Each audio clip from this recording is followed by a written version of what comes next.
Un acto educativo en una persona. Un acto educativo fue capaz de transformar el mundo. Un acto educativo fue capaz de transformar el mundo, señores. Es clave, clave, clave transformar el mundo donde vivimos. Clave, emocionante, divertidísimo. Y si no podemos transformar el mundo, al menos el mundo personal. Al menos el mundo personal, transformar el mundo personal. Y hacia eso es que va dirigido todo esto que yo les cuento. Pues señores, la era agrícola se acabó. Y con todos estos descubrimientos, Watson inventa la máquina de vapor y crearon la era industrial. Los americanos ya habían abierto Estados Unidos y crearon la era industrial. Se creó la segunda etapa de la economía en el mundo, la era industrial, y entonces empezaron a crear fábricas. Y la esclavitud se transformó por el empleo. Entonces soltaron a los esclavos y les dijeron: liberémoslos, son libres ahora. Váyanse para la calle. Y los contratamos mediante un sueldo. Y les hacemos creer que son libres. Y así nació la segunda era. Eliminaron el empleo, eliminaron la esclavitud. Lanzaron a la gente a la calle como la libertad. Y los contrataron como empleados. Una de las cosas que cambiaron es que, recuerden que yo siempre he dicho que ser esclavo era muy bueno. Porque uno, le daban la comida, le daban techo, abrigo, chuchú, le daban cariño, porque los querían. Sí, de vez en cuando les pegaban. Pero tenían todo. Ahora miren lo que le dijeron a la gente en la era industrial: se largan a la calle, los contratamos mediante un sueldo y ustedes se lo gastan en la economía de nosotros. Se crearon el dinero, inventaron el dólar para gobernar la economía. Ellos imprimen el dólar en una máquina, hacen creer que el dólar es oficial, y uno dice: ay, hay dólar falso, el dólar bueno. No, el bueno. Falsifican dólares. Todo el dólar es falso. Todo el dólar es falso. ¿Se acuerdan que le hacían creer que el rey, que el papa era el que le decía a los reyes porque Dios ya hablaba de noche? Ahora, ¿qué nos hacen creer? Que el dólar es bueno. Nos hacen creer que el dólar tiene respaldo en la economía y que solamente la Reserva Federal tiene derecho a imprimirlo. Entonces los políticos endeudan el país en dólares falsos. Y el país endeuda a los ciudadanos con dólares falsos. Pregunta: ¿por qué la gente no se rebela? Porque no lee. Porque estamos viviendo otra vez en la Edad Media. Y esclavizaron a la gente otra vez con el dólar, con la moneda falsa. Es una moneda falsa que no tiene respaldo en la economía. Y quiero contarles una cosa, muchachos, gravísima. En este momento, cada norteamericano que nace en ese país nace con una deuda de $174.000. Cada niño que nace hoy en suelo norteamericano sale con una deuda de $174.000, $180.000. ¿Cómo la tiene que pagar? ¿Cómo la tiene que pagar? Trabajando mediante impuestos. O sea que ya nacen esclavos. Cuando ese niño tenga por ahí 18 años, la deuda más o menos es de $500.000, dice el autor. Después pasa a $1 millón. ¿Quién la tiene que pagar? El ciudadano que vive en los Estados Unidos. ¿Colombia vive igual? Igual. Porque Colombia se endeuda,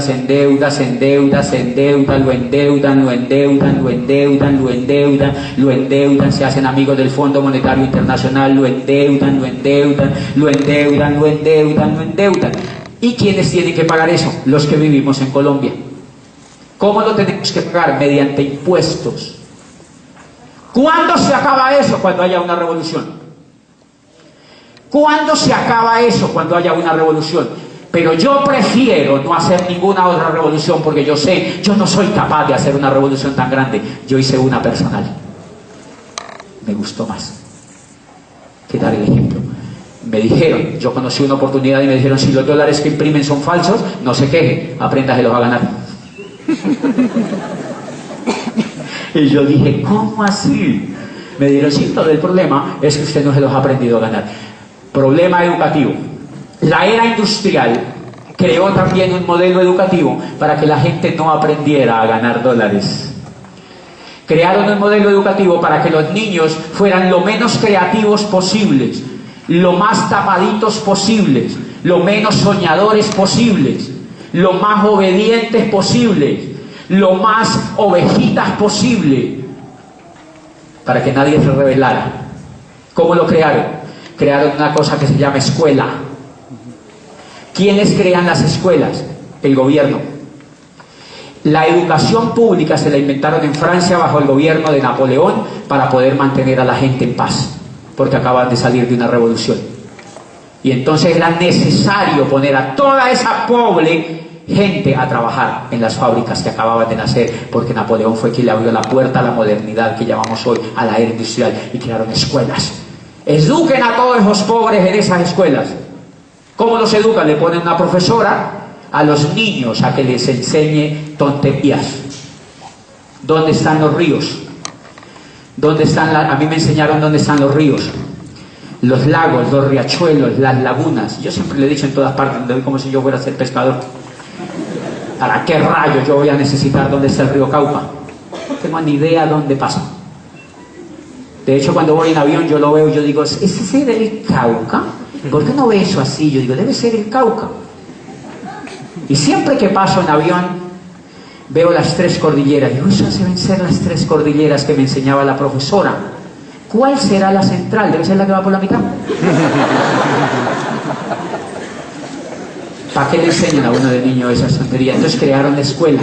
Pero miren cómo crearon la escuela. La escuela la crearon para que el niño desde por la mañanita lo metan allí, lo metan a esa escuela, y una profesora o un profesor le enseñe cosas que él no necesita.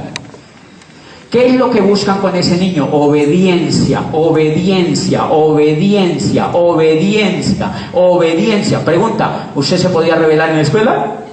No. Lo mandaban para la casa y le mandaban una carta a su papá. Nadie se podía rebelar en la escuela. ¿Por qué no permitían que los niños se rebelaran en la escuela? Si los niños por autonomía se rebelan. Mire cómo se rebelan los niños. Yo tengo 4 sobrinitos chiquitos y yo los he disfrutado muchísimo mientras tengo los míos. Y entonces, pues ya que los tiene otro, ¿para qué voy a tener los míos, verdad? Entonces, estaban chiquiticos y yo me pongo a hablar con ellos y yo le digo a uno de ellos que es hermoso, es hermoso, es hermoso, es chiquitico. Yo le digo, mi amor, repita conmigo, para que vean que los niños se rebelan. Yo le digo, amo a mi mamá. Dice, amo a mi mamá. Mi mamá me mima. Dice, mi mamá me mima. Yo le digo, mimo a mi mamá, mimo a mi mamá. Mi mamá me ama, mi mamá me mima, mimo a mi mamá. Y le digo yo, me mamé de mi mamá. Y dice, ¡ah!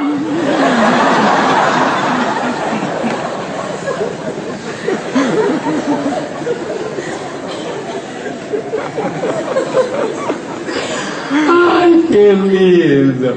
Me mamé de mi millón. Los niños se rebelan, señores, desde chiquitico el desgraciado. Era su tío. Los niños se rebelan. ¿Por qué les enseñaron a que no se rebelen? Porque es mal negocio para la era industrial si usted se revela. Imagínate un cajero rebelado. Perdona, imagínese un cajero de la vivienda rebelado. Imagínate un gerente de una sucursal de un banco pensando. Es un crimen para un banco, es un problema el berraco para un banco que el cajero piense y que el gerente piense, porque los bancos prestan plata de la nada. Hello.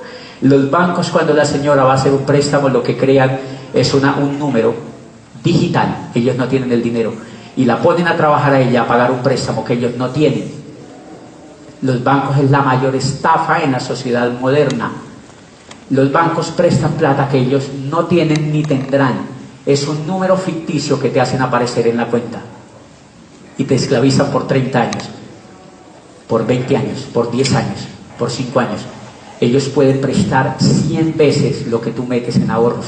O sea que prestan plata que no tienen. O sea que un gerente que piense es muy peligroso. Por eso los mandan a la Javeriana, por eso los mandan al ICESI, por eso los mandan a las universidades, porque, perdónenme con todo respeto, y yo les digo con todo el cariño y respeto, yo fui rector de una universidad durante 9 años. En las universidades no se piensa. En las universidades no se piensa, porque el régimen de las universidades y de la educación tradicional es que es prohibido pensar, porque si se piensa, se ataca el régimen. Y cuando hablo de régimen, no es del régimen político, es del statu quo de la sociedad. Por eso ustedes no han notado que siempre que educaron a este muchachito, que le hacían repetir. Repita. Yo entro a la facultad de Derecho, un tipo se para allá a explicarme, dice el Código Civil, y copia lo que está en el código. Y yo me empiezo a revelar y digo, profesor, ¿por qué me hace copiar lo que está en el código? Luego ya no está en el código copiado. ¿Para qué rayos lo voy a repetir yo otra vez lo que usted? ¿Para qué lo copia usted? Yo vuelvo y lo copio. Y yo vuelvo y se lo repito. Profesor, ¿qué pasa en ese coco suyo? No. No se puede revelar, desgraciado. Y menos si usted es huilense. Tipo recién llegaba, ya que me voy a revelar. Yo me empezaba a revelar, profesor, pero ¿para qué me pone a copiar? Miren los terribles idiotas. Estos, cuando llegábamos al examen de Derecho Laboral. Escondan todo. El profesor se paraba así, escondan todo. Silencio sepulcral. Escondan todo.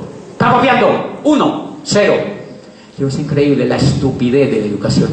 Cuando uno sale de la universidad, todo es copiado. Todo es copiado, porque si yo soy abogado, litigante y soy amigo de la doctora que es fiscal, adivine dónde voy. ¿Usted no sabe una jurisprudencia que gane este caso? Ella que me dice, sí, pero me gasta un helado. Y ya está. Y yo copio la jurisprudencia.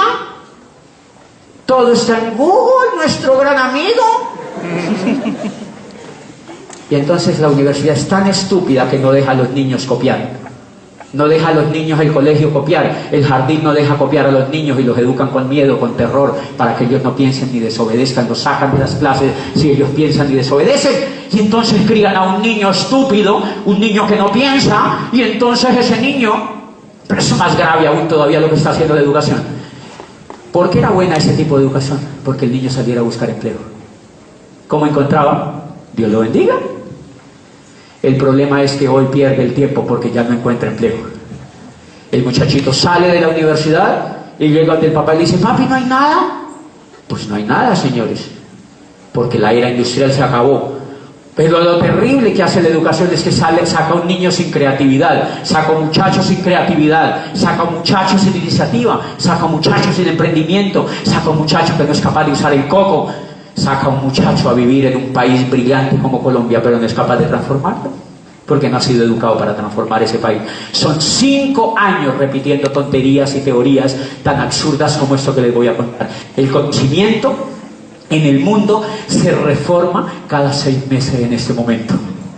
Cada 6 meses cambia totalmente el conocimiento, y una carrera en la Javeriana dura 5 años. O sea que cuando uno egresa como 20 veces desactualizado. O sea, tiene uno que rehabilitarse después. Uno sale desactualizado a la enésima potencia y le entregan un cartón. Abogado. Son tan absurdas las universidades que en este momento están montando carreras de ingeniería industrial. Y la era industrial se acabó hace 15 o 20 años. Ya no vivimos en la era industrial, y hay gente en estos momentos estudiando ingeniería industrial. Increíble. Esos muchachos, yo siempre he dicho una teoría que yo digo, ellos, claro, cuando salen de la universidad, ellos les ponen un cono y se lo ponen en la cabeza. No coordinan nada. Ellos no entienden el mundo, les ponen un cono y ¡pum!, se los ponen en la cabeza. No son competitivos. Por eso es que yo digo que las universidades tienen franquicia de Ventolini a la entrada. ¿No han visto? Hace poquito le di una charla a una universidad en Bogotá y les digo, miren, por eso es que la universidad suya tiene una franquicia de Ventolini a la entrada, para que de una vez se vaya comprando el cono. Señores, es un descrédito en este momento la educación tradicional, un absoluto descrédito para la sociedad la educación que tenemos ahora. No sirve, no es competitiva, se pierde el tiempo. Tenemos que hacer una revolución personal, y cuando les digo una revolución personal no es solo que hagan esto, es la que tú quieras, pero tienes que hacer una revolución personal, tienes que hacer una revolución educativa, porque con lo que has vivido, con lo que te han enseñado, con lo que te dice la televisión que tienes que hacer, con eso no puedes triunfar en el mundo de hoy. Por eso una señora en México se me acercó un día hace poquitico Y me dice, Diamante, yo tenía un sueño increíble que tú vinieras a México porque mi hijo quería oírte y me llevó un niño de 9 años, hermoso así. Y me dice, mi hijo quería venirte. Yo estaba hablando en el auditorio de la Universidad de México, de la UNAM de México. Y me dice, mi hijo quería escucharte en vivo porque te ve por YouTube, oye tus CDs y no sé qué. Y entonces me dijo, el único problema, Diamante, es que mi hijo no quiere ir a la escuela. Entonces yo me quedo viendo a la señora y le digo, señora, la felicito, tiene usted un hijo brillante. Delante del niño. Te felicito, mi amor, eres brillante. Apréndete una cosa, le dije al hijo. A la mamá hay que quererla, pero no hacerle caso.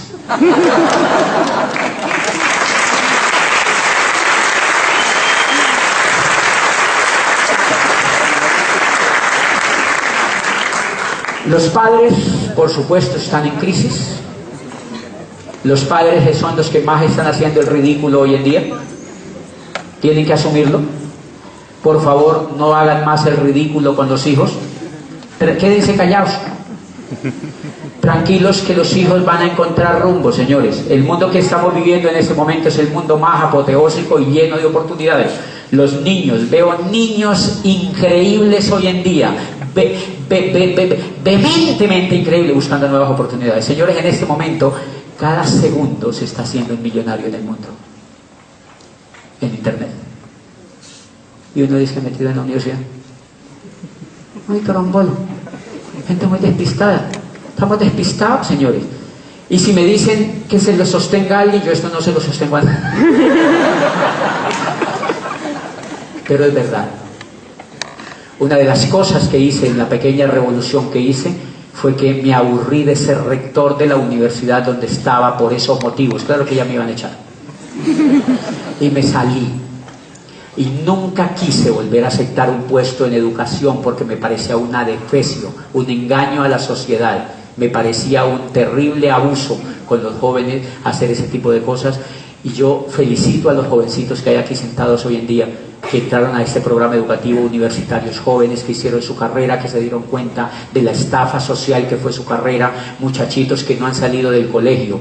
Párense los que no han salido del colegio que están aquí. Yo sé que hay muchachitos de colegios que están aquí. Ok, miren los chiquiticos, miren. No le hagan caso a sus papás, digan que yo soy. No hagan caso a sus papás, no le hagan caso a sus papás. Quiéranlos. Démosles un aplauso apoteósico a estos niños. Démosles un aplauso apoteósico a estos niños.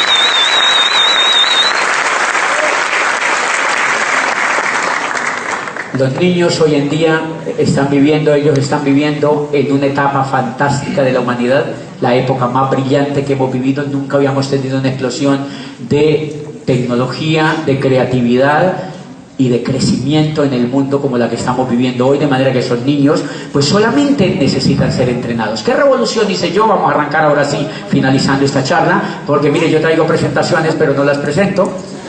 Y nada, porque pues igual no hace falta, igual este Julián no hace funcionar esto, miren. No, pues, ¿para qué rayos esto? Miren. ¿Ah? Ay, fue pucha. Parece que hubiera nacido en el sur yo. ¿Cómo así? ¿Cómo? Ya le doy, ¿verdad? Ok. No, eso no. Ok. Bien, entonces arrancamos. Pues señores, todo en la vida, recuerden que en la era agrícola nos enseñaban vehículos. ¿Cuál era el vehículo en la era agrícola? Tener tierra.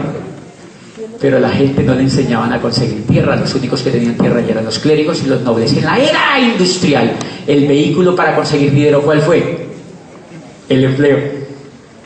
El empleo fue el vehículo para conseguir dinero. Entonces le decían a la gente, estudie, y le daban un puesto. ¿Quién te da el puesto? Yo. Entonces los ricos inventaron la educación, ese tipo de educación que les cuento, pachuca y de mala calidad, donde nos mandaron a nosotros a esclavizarnos 7 años, 8 años, 9 años. Yo estudié 25 años, desde que soy chiquito, metido allá, aplastado en un puesto, repitiendo un poco de tonterías para que me dieran un puesto mediocre como rector de una universidad para seguir engañando a más gente. Yo viví esa experiencia, señores. ¿Qué logré? Conseguir un puesto. Por fortuna conseguí un puesto. En ese puesto tenía que trabajar 70 años. De 40 a 70 años para lograr... ¿Qué lograba? Una pensión.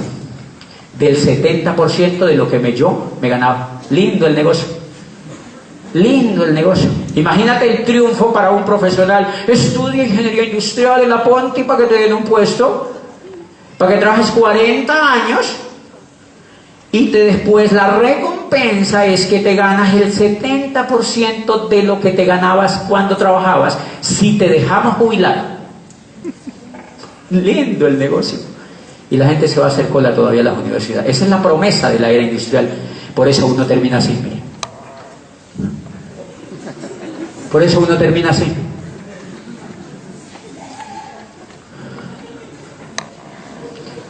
Claro, eso se llama vehículo. Eso se llama vehículo. Eso se llama vehículo. Entonces el vehículo en la era industrial que nos enseñaron a usar se llamaba empleo. Y ese empleo, imagínense, vamos a hacernos una imaginación rapidita en este momento. Imagínense, ¿cómo es su nombre? Que Andrés, tienes el mismo nombre de la pelota. Ok. Imagínate que Andrés viviera en un pueblo del sur del Cauca, en la Bota Caucana, lejísimos, en una montaña, y vive en un pueblo de 1000 habitantes, un caserío, 500 habitantes. Y lo único que tú haces, tú vives muy retirado de ese caserío, cuando tú bajas al pueblo, tú bajas a comprar lo que necesitas en una bicicleta por una pequeña carreterita que hay. Entras a comprar el pan y lo que tú necesitas en una pequeña bicicleta. De pronto te dicen que hay una ciudad que se llama Cali, que tiene luces y que viven 3 millones de habitantes y que tiene Juanchito y todas estas cosas lindas que tiene Cali. Y tú te quieres venir para Cali. ¿En qué te dan ganas de venirte? En una bicicleta.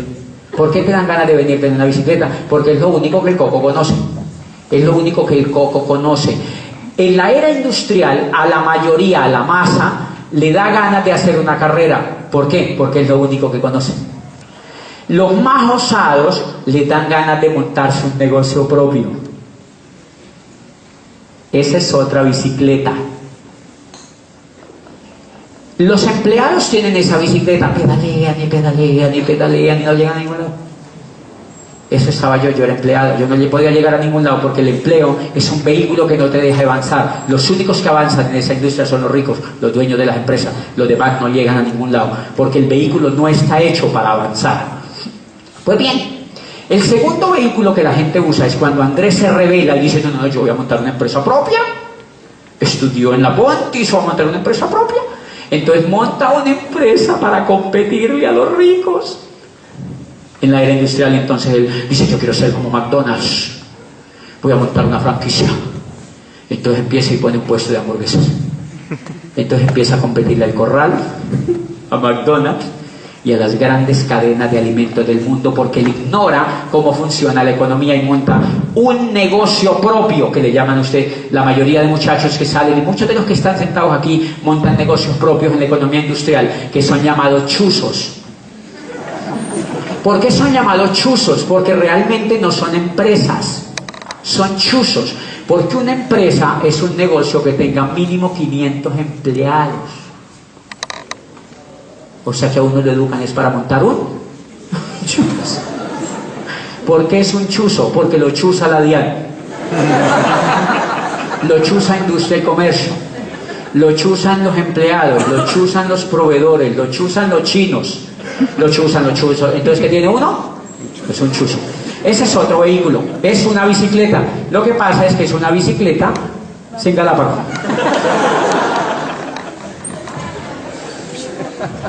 Entonces, los que tienen negocios en la era industrial, negocios que dice que son propios, lo que tienen es un chuzo, es una bicicleta sin galápago.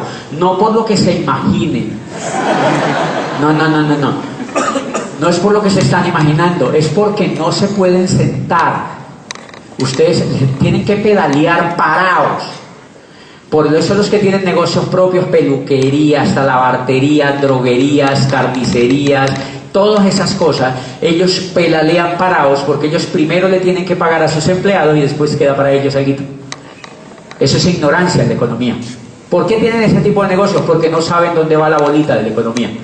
No han leído libros, no tienen entrenadores, no saben para dónde va la economía. Por eso, señores, si aquí hay invitados que tienen chuzos, bienvenidos.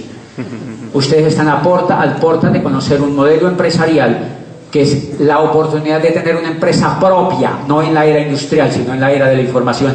Señores, pues miren que esta era la información que yo tenía. Yo tenía dos opciones: o montarme en la misma bicicleta que yo tenía, que era el empleo, o pasar a esta bicicleta. Esta no me gusta. Qué susto. Esta bicicleta no me gusta. Entonces, ¿qué tuve que hacer? Pues yo conocí este negocio y lo que tuve que hacer fue una revolución. Una revolución. Llegaron libros a mi cabeza, llevaron CDs, me invitaron a un seminario como estos, fui a una convención y empecé a conocer gente rica que hacía esto y que tenía una empresa en la nueva economía, en internet, y yo me empecé a dejar permear e empecé a hacer una pequeña revolución. ¿Cómo se hace esa pequeña revolución? Se hace con educación, se hace con información, se hace con libros. El 9 y 10 de marzo va a haber una conferencia en Cali, va a haber una convención en Cali regional, donde vienen profesores de España, de Estados Unidos, y viene uno de los 5 más grandes e impactantes del neuromarketing en el mundo. Se llama Jürgen Klein. Viene Jürgen Klein, viene Miguel y Pilar Aguado, que eran gerentes de la General Motors en España, y viene Pepe y Lady Cohen de Miami, inmigrantes que llegaron en una balsa a Miami y conocieron esta oportunidad y hoy son prósperos en la nueva economía porque conocieron. Esos son los profesores que vamos a tener en esa convención el 9 y 10 de marzo, y eso es lo que ayuda a hacer la pequeña revolución. Pues les voy a contar la revolución que yo... Miren lo que pasa si uno no se educa. Miren todos los vehículos que les he mostrado anteriormente a lo que nos lleva. Apaguen las luces de atrás, por favor, de donde están los muñecos. Eso, miren a dónde nos lleva, señores, si nosotros no nos educamos. Si nosotros permitimos que los niños sigan persiguiendo el empleo o que se eduquen para montar un chuzo, miren lo que terminan. Porque el sistema monetario que creó la era industrial está hecho para educar a la gente para que sea esclava. La forma como esclavizan a la gente hoy en día es mediante tarjetas de crédito, préstamos en los bancos, es mediante casas fiadas. Por eso usted no ha visto que los pobres son los que más televisores tienen. Vaya a un sector pobre y verá qué es lo que tiene. Plasma, porque en el plasma lo educan. Entre más televisión usted vea, más pobre se vuelve, porque el televisor se lo inventó la era industrial para educar a los pobres, para educar la gran masa de pobres, para educarlos de la siguiente manera. Yo empecé a observar eso. A mí me pagaban el sueldo, y yo iba al supermercado y me faltaba dinero. ¿A alguien le ha pasado eso? ¿Me faltaba dinero? Yo sé por qué me falta dinero. Entonces yo iba a que me prestaran plata. Me prestaban plata de interés. Y después me aburrí de pedir plata prestada de interés, entonces saqué una tarjeta de crédito. Yo decía, pero ¿por qué me falta plata? Claro, yo iba a ver televisión, yo era abogado. Salía de trabajar, me iba a ver televisión, y yo veía televisión, y la televisión me decía, ¿te falta plata? Tranquilo, tenemos Visa, Mastercard y American Express. Y yo dije, ¿en serio? Sí, aquí tenemos, coja suma. Yo pasé una para acá. Entonces ya trabajaba para la universidad, que era de unos ricos, y ahora ya trabajaba para los dueños de una tarjeta de crédito. Por la noche iba a ver, se dan cuenta que no necesariamente los que son profesionales son iguales, unos iguales de rombolo al resto de la población, porque uno no tiene educación financiera, señor. Los economistas se la pasan viendo televisión. Miren a ver un economista que no es endeudado. Busque un amigo que sea economista y dígale, ¿usted tiene deudas? Sí, esto ya está el cuello, dígale. Lo agarraron también. Señores, eso se llama método de esclavitud de la era industrial. Entonces yo salía y veía televisión y ya tenía la tarjeta de crédito. Y de pronto yo soy rector de una universidad, tengo 27 años, así pipí, fifi, todo el cuento. No tenía carro. Yo no tengo carro. Un rector andando sin carro. El televisor me dice, tranquilo, se lo fiamos. Yo, sí, tenemos un Renault, acaba de salir el Renault Personalité. En esta época era increíble, era como tener un Mercedes hoy en día. Entonces, agarré el carro, fiado, 5 años, pagando cuotas. Ahora trabajaba para los ricos de la universidad, para los dueños de la tarjeta de crédito y para los que me fiaron el carro. Lindo el negocio. Yo seguía viendo televisión. Yo vivía en un apartamento arrendado. ¿De quién era el apartamento? De otros ricos. Entonces ya trabajaba para los de la tarjeta de crédito, para los ricos de la universidad, para los dueños del apartamento donde yo vivía, para los dueños de la tarjeta de crédito. Y entonces yo sigo viendo televisión, la televisión me dice, tiene que tener casa propia. Televisor, no tengo plata. Te la fiamos. 30 años. Cómodas cuotas mensuales. Y yo pasé la para acá y me saqué un apartamento fiado a 20 y pico de años. Yo empecé a ver y yo dije, no, pues yo tengo 30. Cuando yo termine de pagar esta casa ya no tengo ni próstata. O sea, esa es la forma como esclavizan a la gente en la era industrial. ¿Qué revolución dice? Miren la revolución que dice.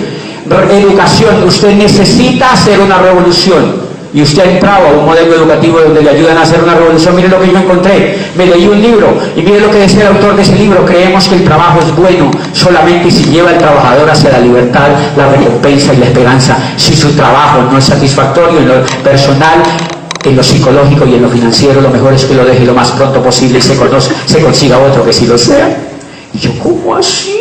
¿Qué es eso? ¿Qué es eso? Una revolución. Y yo, ¿cómo así? Y empecé a leer más el libro y mire lo que decía abajo, otro libro que me cayó al final. El mundo ha salido la idea de que terminó la era industrial y de que entramos en la era de la información. Los negocios como General Motors y Ford Motor Company pertenecen a la era industrial. Las franquicias son la frontera entre la era industrial y la era de la información, y los negocios de mercadeo en red son la auténtica demostración de la era industrial, de la era de la información, porque trabajan sin terrenos, sin fábricas, sin empleados, solo con información. Y yo me empezaba como a incendiar. Coño, lo mismo que dijo Enrique Octavo. Yo, ¿quién hay que matar? ¿Qué hay que hacer? Y empecé, seguí leyendo y seguí leyendo, y yo seguí leyendo, y yo seguí leyendo, y miren lo que decía un profesor de Harvard. El network marketing surge hoy como el método de distribución más poderoso y el modelo de empresa más atractivo en la nueva economía. Y yo, uy, ¿qué tal que yo me hubiera montado un chuzo? ¿Qué tal que yo me hubiera montado un chuzo? El network marketing surge hoy como el método de distribución más poderoso y el modelo de empresa más atractivo en la nueva economía. Charles King, profesor de Harvard, que acaba de estar en Colombia enseñándole a muchos de los que están aquí sentados. ¿Quiénes lo vieron? Miren, invitados los que lo vieron viendo a ese profesor. Toda esta gente estuvo oyendo a ese profesor. Usted tiene que oír eso si va a la convención, porque va a tener una información potente. Yo seguí leyendo y miren lo que dice el tipo. Ningún otro negocio requiere costos tan bajos de ingreso, prácticamente sin gastos fijos significativos. No existen préstamos, hipotecas o dolores de cabeza por problemas de personal. Es por eso que muchos profesionales encuentran un estilo de vida que no los fuerza a elegir entre la familia o una vida financiera provechosa. Y yo leía, ¿qué estaba ocurriendo en mí? Una revolución. Y miren lo que seguía leyendo.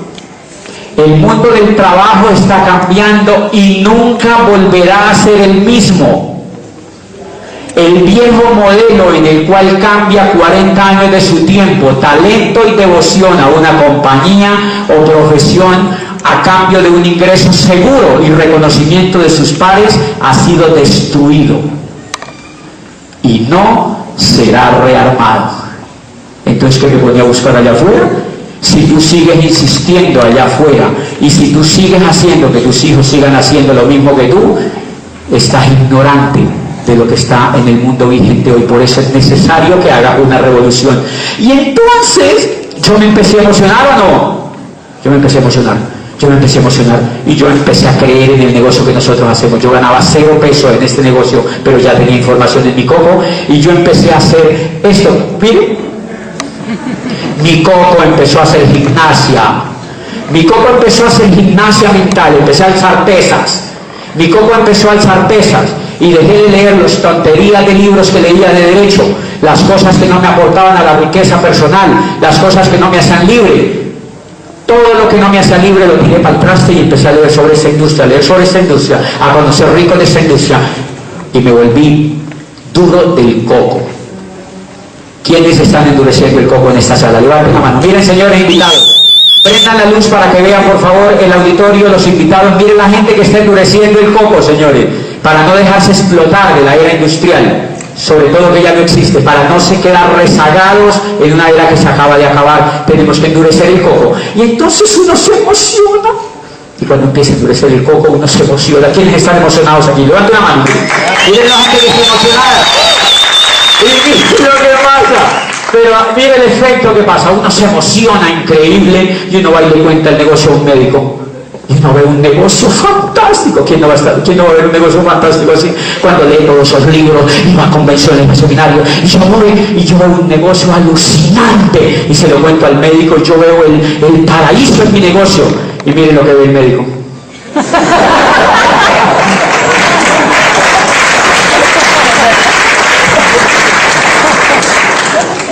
Aplaudan todos, por favor. ¿Qué es eso? ¿Por qué el médico ve eso? Porque no tiene coco, señores. Porque no tiene coco. Yo esta semana he dado planes, personalmente le he contado a gente que yo me hice libre al tercer año de estar en este negocio y que vivo como el 1% de la población colombiana en Cali, sin salir de Cali, que viajo por el mundo con esta oportunidad y que ayudo a miles de personas en el mundo y que entreno grupos de jóvenes en Chile, en Argentina, en Uruguay, en México, en Lisboa, en Madrid, en Milán y en Roma. Grupos de jóvenes universitarios que hagan una revolución. Y uno les compara a la gente y dice, interesante. Porque ellos lo que ven es eso. Nos vemos en la segunda parte. Lo que sigue es increíble, lo que sigue es increíble, lo que sigue es increíble.